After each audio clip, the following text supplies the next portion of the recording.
All right. So in 2018, Mm-hmm. the tariffs were only in place for what, like 7 months? Right. And we're still talking somewhere between 700 million and $1 billion. Wow. Then in 19, even with things cooling off a bit, Yeah. they still pulled in maybe 500 to 800 million. So even being conservative, Yeah, we're talking at least 1.2 billion, maybe even pushing 2 billion. possibly. And that's just from those two things. Steel and aluminum, exactly.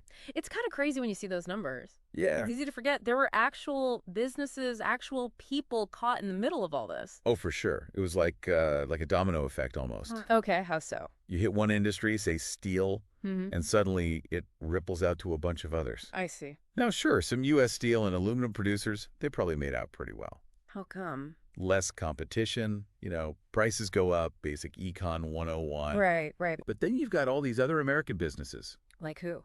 The construction, cars, anything that uses those materials, Makes sense.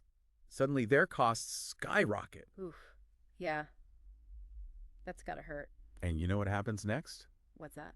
They pass those costs on to us, the consumers. Right, so now everything's more expensive. Exactly. Cars, building materials, everything. Ouch. So everyone feels the squeeze, one way or another.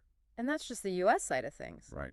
What about Canada? They were shipping tons of that stuff across the border, weren't they? They were. The U.S. was their biggest market for steel and aluminum.